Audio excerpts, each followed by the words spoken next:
जैसा नाम वैसा ही स्वभाव था।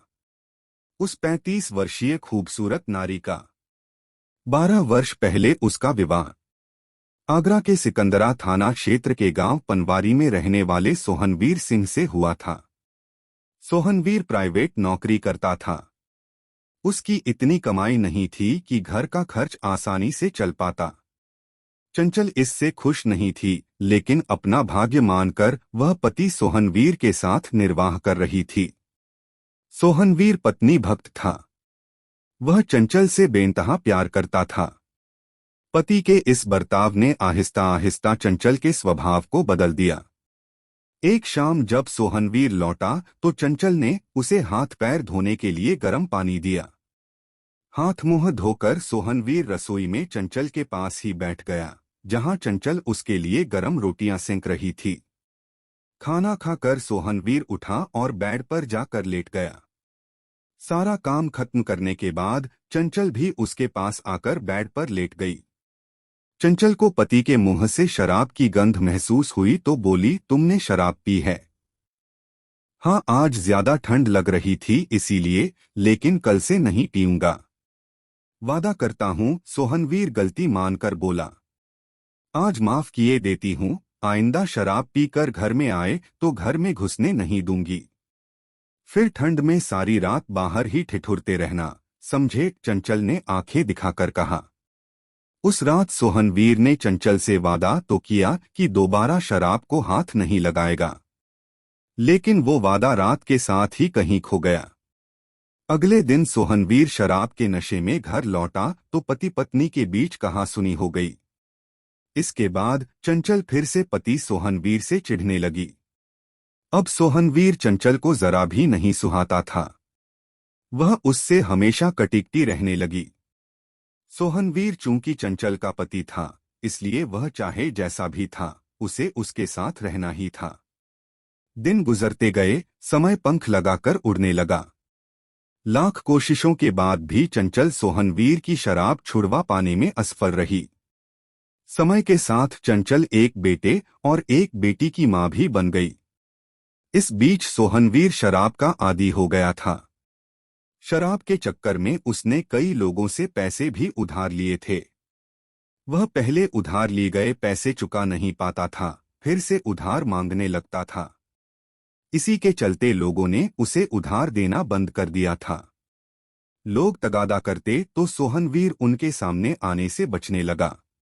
इस पर लोग उसके घर के बाहर आकर तगादा करने लगे।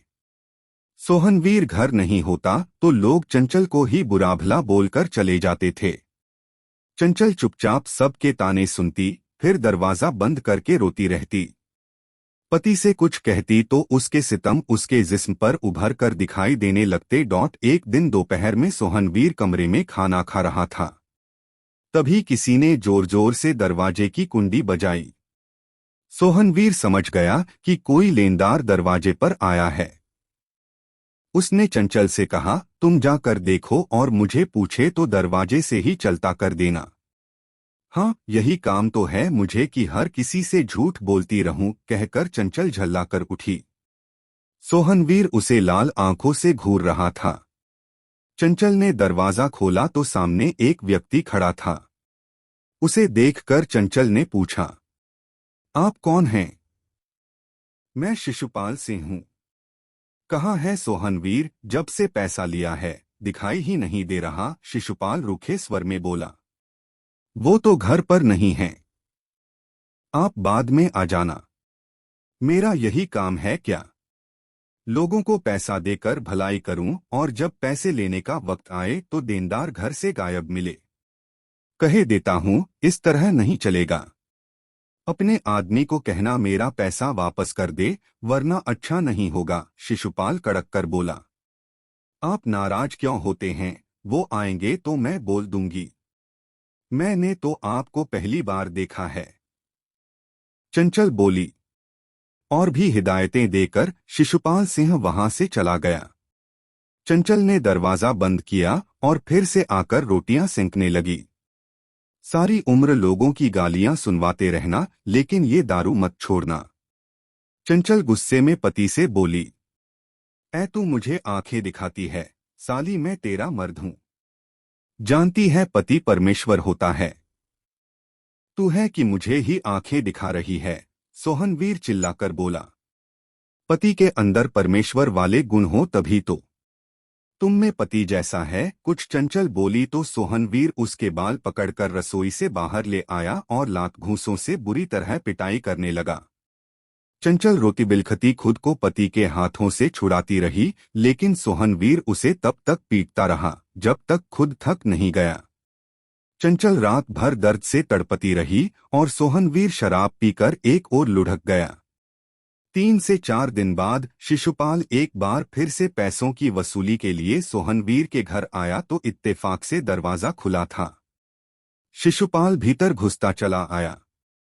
चंचल आईने में देखकर बाल संवार रही थी। शिशुपाल पर नजर पड़ी तो उसने मुस्कुराकर कहा, अरे शिशुपाल जी आप। अरे आप खड़े क्यों हैं, बैठिए न। शिशुपाल चुप था और एकटक चंचल की ओर देख रहा था। चंचल उसके करीब आई और कुर्सी उठाकर उसकी ओर सरकाते हुए बोली, आप बैठिए, मैं आपके लिए चाय बनाकर लाती हूँ। नहीं, मुझे चाय नहीं पीनी।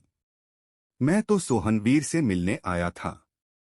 कहाँ है वो, मेरे पैसे कब देगा, शिशुपाल ने पूछा। आपके पैसे मिल जाएंगे, चिंता मत कीजिए। चंचल अब भी मुस्कुरा रही थी। वह रसोई में चली गई और 2 कप चाय और प्लेट में बिस्कुट नमकीन ले आई। उसने शिशुपाल की ओर चाय का कप बढ़ाते हुए कहा, कितने रुपए हैं आपके? आपको नहीं मालूम, शिशुपाल ने कप हाथ में लेकर पूछा। जब पति पत्नी को सारी बातें बताए तभी उसे हर बात की जानकारी रहती है। जो आदमी पत्नी को सिवाय पैर की जूती के कुछ नहीं समझता वो, खैर जाने दीजिए, मैं भी कहाँ आपसे अपना रोना लेकर बैठ गई, चंचल बोल रही थी। शिशुपाल खामोशी से उसकी बातें सुन रहा था। काफी देर तक इंतजार के बाद भी सोहनवीर घर नहीं आया तो शिशुपाल जाने लगा। चंचल ने उसे थोड़ी देर और रुकने के लिए कहा, लेकिन वह नहीं रुका। चंचल ने उसका मोबाइल नंबर ले लिया और बोली, वो आएंगे तो मैं आपको फोन करके बता दूंगी। शिशुपाल वहां से चला गया। उसकी समझ में नहीं आ रहा था कि सोहनवीर की पत्नी चंचल उस पर इतनी मेहरबान क्यों हो गई। फिर उसने सिर को झटका और सोचने लगा कि उसे तो अपने पैसे चाहिए, चाहे पत्नी दे या पति। सोचता हुआ वह अपने घर पहुंच गया। शिशुपाल सिंह संपन्न किसान था। करीब 18 साल पहले उसका विवाह सीता से हुआ था। सीता से उसे 2 बेटे और 1 बेटी हुई। करीब 1.5 साल पहले आपसी विवाद के कारण सीता हमेशा के लिए घर छोड़कर चली गई। शिशुपाल अकेला पड़ गया। गांव के लोगों को वह ब्याज पर पैसा देता था। एक दिन सोहनवीर ने उससे किसी जरूरी काम के लिए पैसे उधार मांगे तो शिशुपाल ने दे दिए। पैसे उधार मिलने के बाद सोहनवीर ने शिशुपाल की तरफ जाना ही छोड़ दिया। काफी समय बीतने के बाद सोहनवीर शिशुपाल से नहीं मिला तो शिशुपाल सोहनवीर के घर तक पहुंच गया। सोहनवीर घर पर नहीं मिला तो चंचल ने शिशुपाल की आवभगत की। शिशुपाल उस दिन ये कहकर चला गया कि 4 दिन बाद फिर आएगा। 4 दिन गुजर गए। चंचल को आज शिशुपाल का इंतजार था। पति और बच्चे तो सुबह ही चले गए थे। उनके जाने के बाद चंचल ने घर का सारा काम खत्म किया और खुद सज संवर कर बैठ गई। अपने बताए समय पर शिशुपाल सोहनवीर के घर पहुंच गया। दरवाजे की कुंडी खड़की तो चंचल ने घड़ी की ओर देखा, ठीक 11 बज रहे थे। चेहरे पर मुस्कान बिखेर कर एक बार वह आईने के सामने आकर मुस्कराई। फिर मन ही मन लजाई, उसने साड़ी के पल्लू से खुद को लपेटा और सामने के बालों को गोलकर गालों पर गिरा लिए। चंचल का निखरा गोरा बदन दूध की तरह दमक रहा था। उसने दरवाजा खोला तो सामने शिशुपाल खड़ा था। उसे देखते ही चंचल ने मुस्कान बिखेरी और निगाहें नीची कर लीं। फिर आहिस्ता से बोली, अंदर आइए न। जी, सोहनवीर नहीं है क्या, शिशुपाल ने हिचकिचाकर पूछा। मैं तो हूं, आपकी ही राह देख रही थी, चंचल बोल पड़ी। जी आप मेरी राह। शिशुपाल चौंका तो चंचल ने बिना किसी हिचक के उसे हाथ बढ़ाकर अंदर आने का इशारा किया। शिशुपाल अंदर आ गया तो चंचल ने अंदर से कुंडी लगा दी और पलटकर शिशुपाल से बोली, आप अभी तक खड़े हैं? चंचल ने कुर्सी निकालकर देनी चाही तो शिशुपाल बोला, आज मैं अपने पैसे लेकर ही जाऊंगा। बुलाओ सोहनवीर को जो मुंह छिपाकर बैठा है। आपके तो दिमाग में दिन रात पैसा ही पैसा सवार रहता है। ये देखो कितना पैसा है मेरे पास। चंचल ने स्वयं ही साड़ी का पल्लू हटाकर उससे कहा। यह देख शिशुपाल ठगासा देखता रह गया। उसकी निगाहें चंचल के तराशे हुए जिस्म पर थीं। वह अपलक देखे जा रहा था। सचमुच सांचे में तराशा हुआ बदन है तुम्हारा, शिशुपाल बोला। चंचल ने झट से पल्लू से खुद को लपेट लिया। शिशुपाल चंचल के दिल की मंशा जान चुका था। उसने चंचल को लपककर अपनी ओर खींचा और बाजुओं में जकड़ लिया। चंचल के सारे बदन में एक अजीब सा रोमांच उठने लगा। उसने दोनों बाहें शिशुपाल के कंधों पर जमा लीं। शिशुपाल ने चंचल को बाहों में उठाकर पलंग पर लिटा दिया। वह सुहागन होकर भी शादीशुदा औरत की सारी मर्यादाएं भूलकर वासना के अंधे कुएं में कूद पड़ी थी, जिसमें कूदने के बाद चंचल ने असीम आनंद का अनुभव किया। वह शिशुपाल की दीवानी हो गई। उसने कहा, अब बताओ इस दौलत में सुख है या फिर तुम्हारी तिजोरी वाली दौलत में?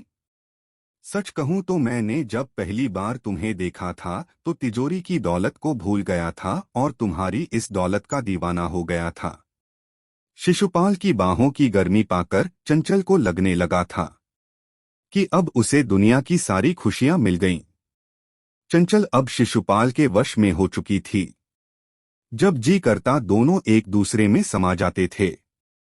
21 जुलाई 2020 की सुबह शिशुपाल खेत से चारा लाने की बात कहकर घर से निकला लेकिन दोपहर तक नहीं लौटा।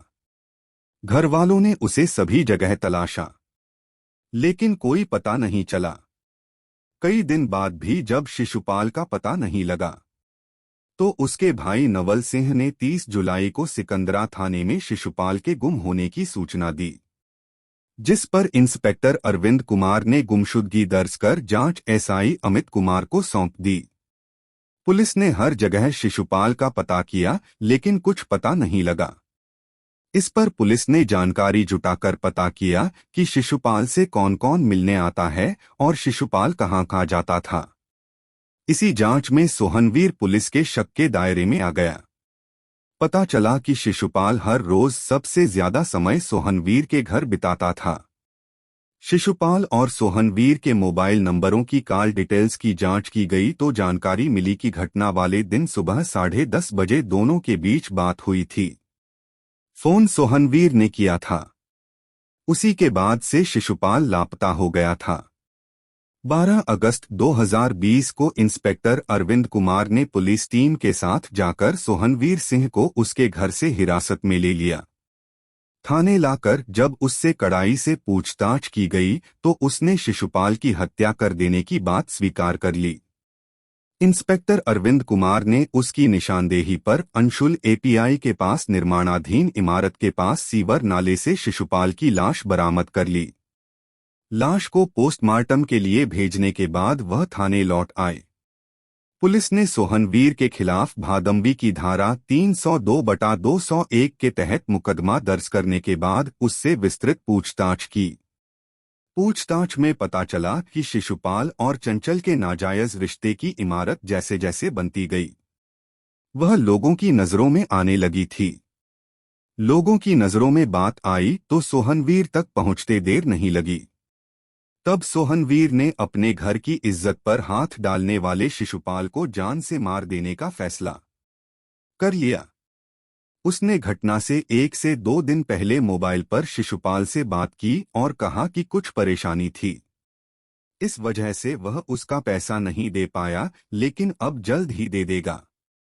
शिशुपाल तो वैसे भी अपनी दी गई रकम का ब्याज उसकी पत्नी के बदन से वसूल रहा था, इसलिए उसने कह दिया कि ठीक है, जब पैसा हो जाए दे देना।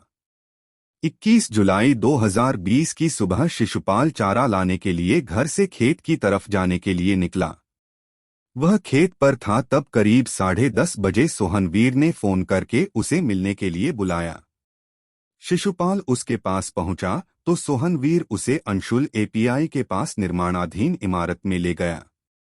वहीं पर उसने कोल्ड ड्रिंक में कीटनाशक मिलाकर शिशुपाल को पिला दी, जिसे पीने के कुछ ही देर में शिशुपाल की मौत हो गई। सोहनवीर ने शिशुपाल की लाश इमारत के पास वाले सीवर नाले में डाल दी और घर चला गया। कागजी खानापूर्ति करने के बाद इंस्पेक्टर अरविंद कुमार ने सोहनवीर को न्यायालय में पेश किया, जहां से उसे जेल भेज दिया गया।